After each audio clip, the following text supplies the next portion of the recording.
우리 성경 이사야서 14장을 우리 함께 같이 보겠습니다.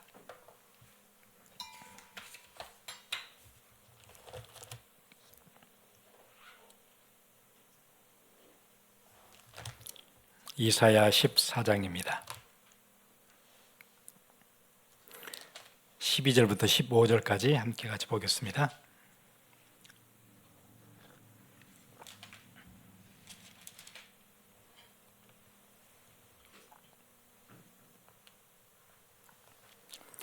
너 아침의 아들 계명성이여 어찌 그리 하늘에서 떨어졌으며 너 열국을 엎은 자여 어찌 그리 땅에 찍혔는고 내가 내 마음에 이르기를 내가 하늘에 올라 하나님의 뭇별 위에 내 자리를 높이리라. 내가 북극 지폐의 산 위에 앉으리라. 가장 높은 구름에 올라가 지극히 높은 이와 같아지리라 하는도다. 그러나 이제 내가 수올 곧 구덩이 맨 밑에 떨어짐을 당하리로다. 아멘.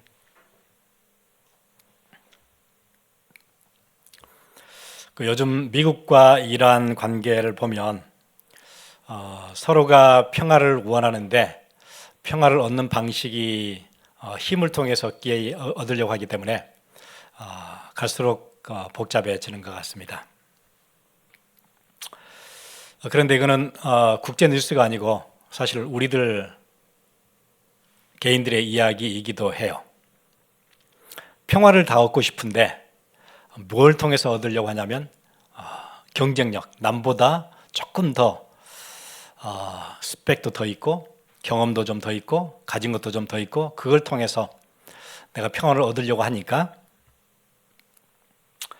그 평화는 절대 오래가지 않고 힘으로 얻은 평화는 갈수록 더 큰 힘이 필요하고 그걸 유지해야 되니까 더 치열한 경쟁 속으로 들어가요. 어제 그 뉴욕타임스는 그렇게 얘기를 했어요. 지난 1월에 그 베네수엘라의 마두로 정권, 미국의 이제 그 베네수엘라 대통령이 잡혀가고 난 뒤에 거기 이제 부통령으로 있던 사람이 지금 이제 대신 대통령 자리를 하고 있잖아요. 그런데 이제 그 사람이 마두로 대통령의 신임을 얻어서 정치적으로 승승장구했다고 해요. 그래서 결국 부통령 자리까지 완전 신임을 얻은 사람이죠. 근데 지금 이제 한 3달 동안 뭘 했냐면 마두로의 측근을 하나씩 다 숙청하는 작업을 하고 있다.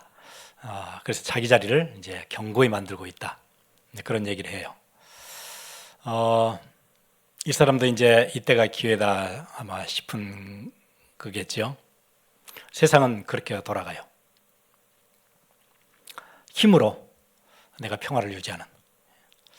그러니까 그게 세상을 탓할 게 아니고 세상은 그렇게 그냥 돌아가는 것 같아요. 그 전에 우리 그런 얘기 제가 들은 적이 있어요. 그 야채를 자를 때 칼이 잘 드는 칼을 쓰면 그 조직이 손상되지 않고 뭉그러뜨려지지 않고 단면이 잘린다. 이제 그런 얘기 들은 적이 있어요. 그런데 그렇지 않고 안 드는 칼로 이렇게 자르면 잘린다기보다도 그냥 뭉그러진다, 이렇게 뭉개뜨려진다. 그래서 우리가 요리를 할 때 부엌에서 칼을 쓸 때 거기에 맞는 칼들을 써요. 고기 뼈를 자를 때는 거기에 맞는 칼을 쓸 거고 생선을 요리할 때는 또 거기에 맞는 칼이 있고 과일을 깎을 때 쓰는 칼이 있고 또 케이크를 자를 때 쓰는 칼이 있고 거기에 적당한 칼 이거는 이렇게 할 때 가장 잘 맞아 그런 칼이 있겠죠. 우리가 케이크를 자를 때 동물 뼈를 치는 칼을 쓰지는 않을 거예요. 거기는 굳이 그런 칼이 필요가 없어요. 사단이 공중의 권세를 잡고 인간들을 다룰 때 인간들을 요리하려고 할 때 어느 칼이 제일 잘 들었냐면 여러 칼 중에 교만 그게 제일 잘 드는 칼이에요. 그동안 그걸로 요리해서 인류가 안 당한 사람이 없었어요. 그걸 들이대니까 다 먹혀요. 내 사람들은 자기가 요리당하고 있는 줄도 모르고 교만이 딱 자리 잡고 있잖아요. 그게 당하는 건데 사실은. 그래서 예수님이 지상사역을 시작하실 때 사단은 엄청난 긴장을 하고, 왜냐하면 예수님의 지상사역이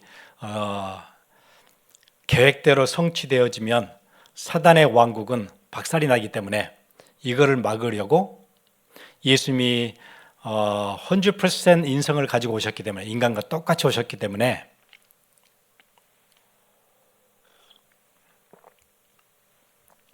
예수님의 인성은 신성이 한 절반, 인성이 한 절반, 그런 방식이 아니었어요. 인성이 100% 인간과 똑같이 오셨어요. 그 감성 그대로. 그리고 신성도 100%. 그래서 인성이 100%다 입고 오셨기 때문에 인간들에게 가장 잘 먹혔던 칼을 가지고 찾아오지요. 공생이 시작하자마자 예수님이 줄이실 때, 금식하실 때 찾아와서 가장 먼저 이 얘기예요. 그렇게 힘들게 하지 말고 쉬운 방법이 있는데 배를 채우면 된다. 이게 지금 광야에 돌이 널려 있는데 이걸로 떡을 만들어 먹으면 된다. 그렇게 얘기해요. 그리고 성전 꼭대기에 여기서 뛰어내리면 사뿐히 내려앉을 것이다. 성전 꼭대기는 모든 사람들이 다 모여있는 가장 유대 땅의 가장 중심인데 거기서 뛰어내렸는데 천사가 탁 받아줘요. 그러면 바로 메시아구나 이렇게 바로 먹히는 거야. 또 높은 산 위로 가서 천하 만국을 다 보여주고, 굳이 그렇게 이 땅에서 막 어렵게 그렇게 하지 않아도 그냥 내게 절하면, 내가 공중의 권세를 잡은 존재지만 그냥 다 넘겨줄 수 있다. 그것만 하면. 이렇게 유혹했을 때 우리 주님이 말씀으로 다 물리치시죠. 결국에는 이제 그 얘기잖아요. 하나님 주신 사명을 위해서 그 길을 가지 말고 쉬운 길이 있다. 그걸 제시한 거였어요.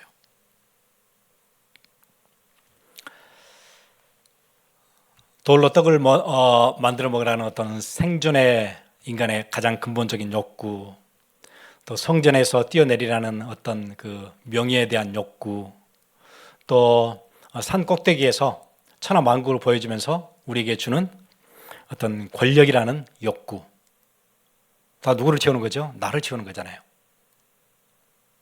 그걸 가져왔어요. 이 칼을 가지고 들이대면 사람들은 다 넘어져요. 아무리 나를 여기까지 끌어올려줬어도 이제 내가 정권을 잡은 이상은 내가 이제 해야 되는 거예요. 권력에 대한 욕구. 인간은 어쩔 수가 없어요.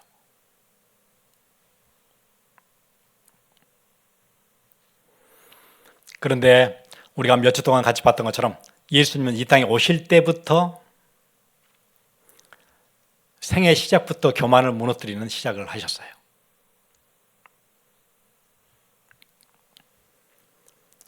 왕궁이 아니고 어디로 오셨죠? 마구간에 오셨어요. 사람이 보통 태어나는 방식도 아니에요. 그건 그냥 짐승이 태어나는 방식이에요. 마구간에 오셨어요. 그리고 어린아이로 오셨어요. 아무 힘이 없는 어린아이로, 누군가의 도움을 100% 받아야 되는 그 상태로, 그리고 30세 되기까지 예수님에 대한 기록이 거의 없어요. 성전에 한번 올라갔다, 그 기록 말고는 없어요. 완전 무명으로. 그리고는 공생애가 시작되자마자 사역을 어디서 하셨냐면 로마의 한복판이 아닌 로마의 식민지였던 유대 땅 중에서도 가장 변두리 갈릴리에 누구랑 사역하셨죠? 예수님 만났던 사람들은 죄인들의 대표, 세리 이런 사람들이에요. 병자들. 그리고 종교 지도자들에게는 굉장한 야유를 받으시고 협박을 받으시고, 그리고 데리고 다녔던 제자들은 전부 다 갈릴리 출신, 어부 출신. 어부들은 그 사회에서 가장 바닥 생활하는 사람들. 지금 우리가 생각하는 어부, 바다에서 일하는 사람은 아닐 거예요. 지금 우리 샌디에고에서 바다에서 일하는 사람들은 굉장한 비즈니스예요. 그런 비즈니스가 아니에요.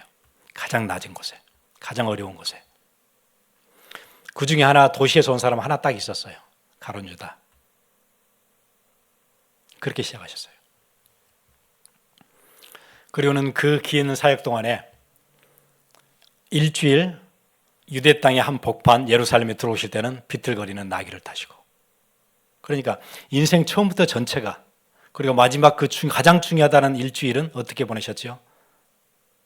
우리 저번에 봤던 것처럼 휴밀리에이션, 가장 비참하게 굴욕을 받으시고 희롱당하시고 갈대로 머리를 맞으시고 침뱉음 받으시고. 그런데 왜 이렇게 계속해서 억울하게 당하느냐? 억울하게 당하는 게 아니었어요. 사단을 꺾는 엄청난 디테일한 전략을 가지고 오신 절정이었어요. 근데 우리는 사회적으로 겸손이라는 단어를 어떻게 이해하냐면 가장 힘없고 굴욕적이고 비굴하고, 그걸 겸손으로 사회적으로 그렇게 우리가 받아들이고 있어요. 그 단어를. 그런 단어가 아니에요. 사단의 권세를 완전 무너뜨리는 엄청난 단어인데, 사회적으로 그 단어를 어떻게 매장시켜요? 엄청 비굴하고 힘없고 연약한 걸로.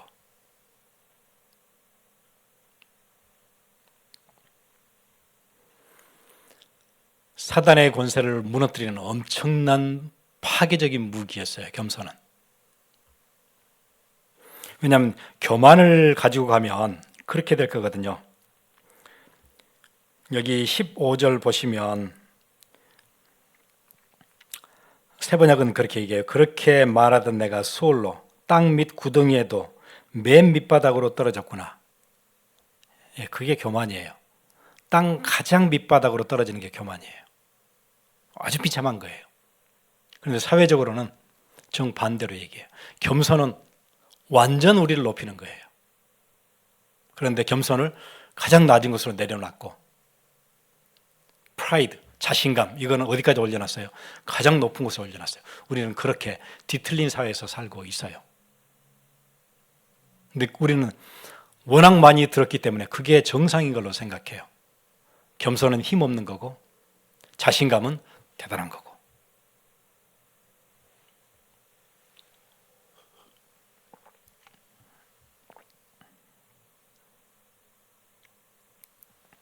빌립보서 2장 보시면 그렇게 돼 있잖아요.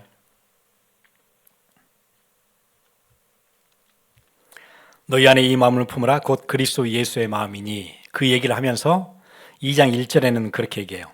그러므로 그리스도 안에 있는 무슨 권면이나 사랑의 무슨 위로나 성령의 무슨 교제나 긍휼이나 자비가 있거든 마음을 같이하여 같은 사랑을 가지고 뜻을 합하여 한 마음을 품어 아무 일에든지 다툼이나 허용을 하지 말고 오직 겸손한 마음으로 각각 자기보다 남을 낮게 여기고.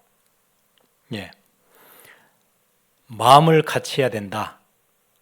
왜 이 얘기를 썼을까요? 빌립보 교회에게. 마음이 같지가 않아요. 마음이 하나가 안 돼요. 같은 사랑을 가지고 뜻을 합하여. 뜻이 다 각각이에요. 한 마음을 품어. 마음이 하나가 안 돼요. 아무 일이든지 어떤 일을 하든지 간에 다툼이나 허용이 꽉 차 있어요. 그러니까 그걸로 하지 말고 겸손한 마음으로 해라. 그러면 이 앞에 있는 문제가 다 해결돼. 바울이 딱 그렇게 얘기해요. 마음이 안 맞지? 뜻이 하나가 안 되고 있지? 무슨 일을 하든지 보니까는 안에 보니까 갈등, 다툼 꽉 차 있고 허용, 막 거품 있고 그러잖아. 왜 그런 줄 알아? 겸손 빠지고 나면 그렇게 돼. 지금 하고 싶은 일은 뭐죠? 그리스도 안에 있는 무슨 권면, 사랑의 위로, 성령의 무슨 교제, 긍휼 뭐 이런 걸 하고 싶은데 겸손이 빠지니까 그 안에 뭐가 일어나요? 한 마음도 안 되고, 거기 뭐 뜻도 다 다르고, 거기에 막 싸움이 있고, 불편하고. 바울이 딱 그 본질이 뭔지를 그냥 딱 얘기해요. 교만해서 그래. 겸손한 마음을 품으면 이 문제가 다 해결돼. 그래서 혹시 여러분 어떤 일을 할 때 뭐 직장에서나 집에서나 뭐 교회에서나 뭔가 나는 하나 되는 게 참 잘 안 된다. 뜻이 잘 안 맞아. 누구랑 같이 일하는데. 그리고 늘 갈등이 생겨. 뭐 일을 같이 하면. 나는 늘 마음이 불편해. 뭐가 빠져서 그래요? 바울의 지적 그대로 할 것 같으면 겸손한 마음이 아니어서 그래요. 겸손한 마음이 들어오면 앞에 있는 문제들이 싹 다 해결돼요. 바울이 그렇게 얘기해요. 그래서 여러분 그런 불편한 마음이 들어올 때 원인을 다른 데 찾지 말고 내 안에서 찾아야 돼요. 아, 내가 겸손한 마음이 안 들어와서 그렇구나. 그러니까 이런 마음도 같이 안 되고 뜻도 다르고 또 아까 얘기하는 것처럼 한 마음도 안 되고 무슨 일을 해도 다툼이 자꾸 생기고 그렇구나.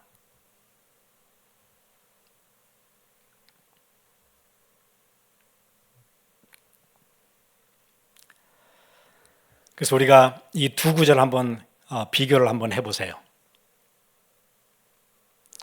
우리 빌립보서 2장 5절부터 보면 그렇게 얘기하잖아요. 이 마음을 품으라고 얘기하면서 곧 그리스도 예수의 마음이니 그는 근본 하나님의 본체시나 하나님과 동등됨을 취할 것으로 여기지 아니하시고 자기를 비워서 종의 형체를 가지고 사람들과 같이 되셨고 사람의 모양으로 나타나사 자기를 낮추시고 어디까지 낮추? 죽기까지 계속 내려오잖아요. 그렇게 하셨대요. 곧 십자가에 죽으셨어요. 죽음 가운데서도 십자가의 죽으심이에요. 가장 비참한 죽음이고 가장 고통스러운 죽음이에요. 태어났는데 일반 사람과 같이 태어나지 않으셨어요. 마구간이에요. 죽을 때도 어디예요? 그냥이 아니에요. 십자가예요. 계속 내려오시잖아요. 그런데 오늘 읽었던 이사야 14장 보세요. 뭐라고 이해하죠? 내 마음에 이르기를 내가 하늘에 올라 하나님의 뭇별 위에 내 자리를 높이리라. 내가 북극 지폐의 산 위에 앉으리라. 가장 높은 구름이 올라가 지극히 높으신 이와 같아지리라. 계속 올라가잖아요. 그런데 어디까지 내려가요? 수월 밑에까지 내려가요. 그 중에서도 가장 밑까지 내려가요. 이 두 구절 한번 비교해 보세요.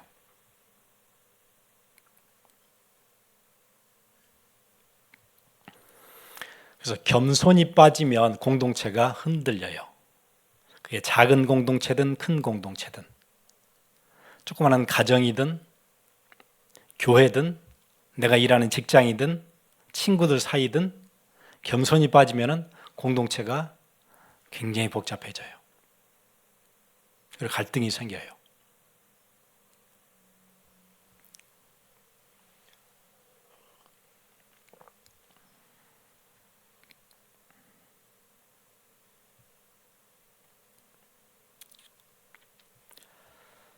마치 시소하고 똑같아요. 우리가 마음의 평화를 얻으려면 교만이 내려가야 돼요. 이 두 개가 같이 올라갈 수는 없어요. 교만이 있는데 평화로울 수는 없어요. 또 두 개가 같이 내려갈 수도 없어요. 평화가 없는데 교만도 없다. 그럴 수는 없어요. 평화가 없으면 교만이 여기까지 올라와 있어서 그래요. 시소하고 똑같아요. 두 개 같이 올라갈 수 없고 같이 내려올 수 없어요. 그래서 나 요즘 되게 불편해. 반드시 불편한 마음이 올라왔으면은 겸손이 내려왔을 거예요. 겸손이 안 되고 있어요.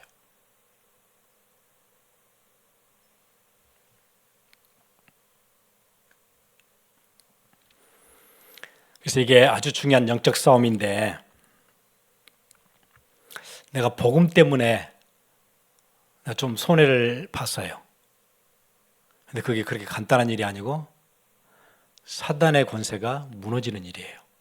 내가 잠깐 손해봤는데 사단의 권세가 무너져요. 내가 복음 때문에 조금 억울한 얘기를 들었어요. 상황이 조금 억울해졌어요. 이게 아무 일이 아닌 것 같았는데 사단이 치밀하게 계획을 세워놓았던 그 일이 그냥 허사가 되어졌어요.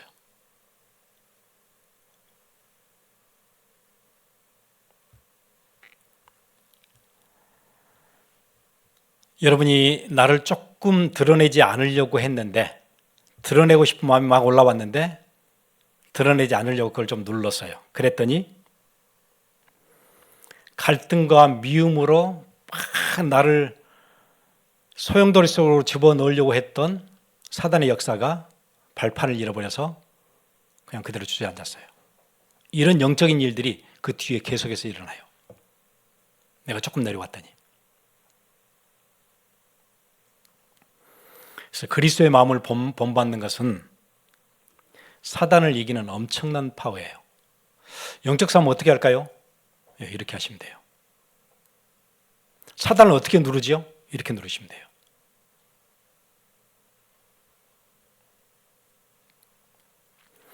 사람들은 사단과 싸워야 되는 것은 아는데 어떻게 싸워야 되는지, 어느 방식으로 싸워야 되는지는 잘 모르고 있어요. 나를 낮추는 것, 그리스도를 본받는 것, 이게 싸움의 중요한 키예요. 왜냐하면 그리스도께서 그 방식으로 사단과 싸워서 이기셨어요.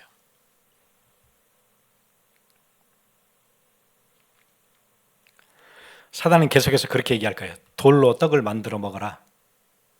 영적인 것, 금식, 그냥 빨리 끝내 그냥.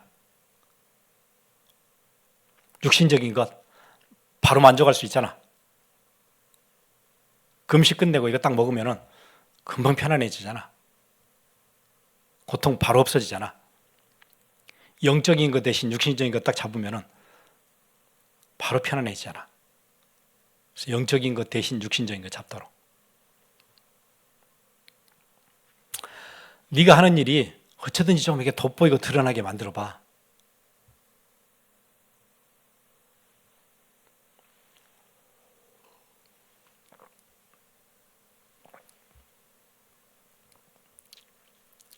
네가 조금 잘했던 거 그거 막 그 소셜 네트워크에도 막 올려서 사진 찍어서 막 좀 알려. 뭐 이런 충동들. 그럼 사람들이 막 멋있네요, 잘했어요, 막 이런 거 올라오잖아요. 해. 이런 충동들이 막 올라와요. 내가 조금 했던 건 확 좀 드러나게 그렇게 됐으면 좋겠어요.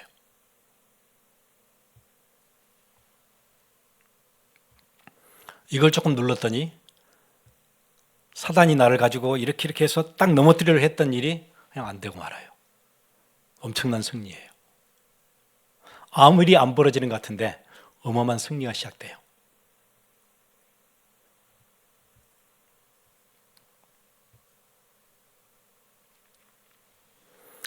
굳이 신앙생활 막 그렇게 어려운 길로 막 이렇게 그렇게 힘들게 할 필요 없어.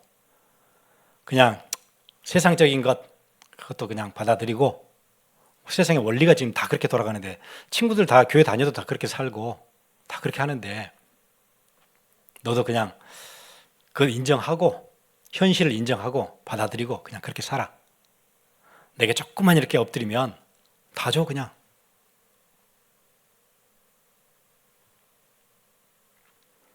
그렇게 사람들 보기에 막 쫀쫀하게 사람 이상한데 이렇게 융통성도 되게 없는데 그렇게 굳이 하지 말고 인기도 있고 쿨하기도 하고 그렇게 살아 그냥. 세상에게 조금만 이렇게 엎드리면 다 줘 내가. 사람이 좀 여유 있고 넉넉하고 말도 통하고 그렇게 살아야지. 잠깐만 고개를 숙이면 돼. 그럼 내가 다 줄 수 있어. 이렇게 들어올 거예요.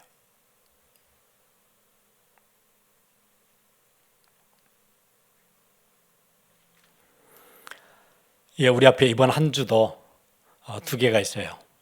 이사야 14장 계속 올라가려고 하는 그 길이 하나 있고 빌립보서 2장에 자기를 낮추시고 죽기까지 그런데 그 죽음은 십자가의 죽음 이렇게 내려가는 길도 있어요.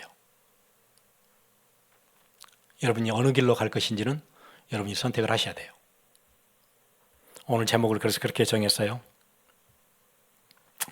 교만은 나를 무너뜨리고 겸손은 사단을 무너뜨려요. 우리 같이 기도하겠습니다.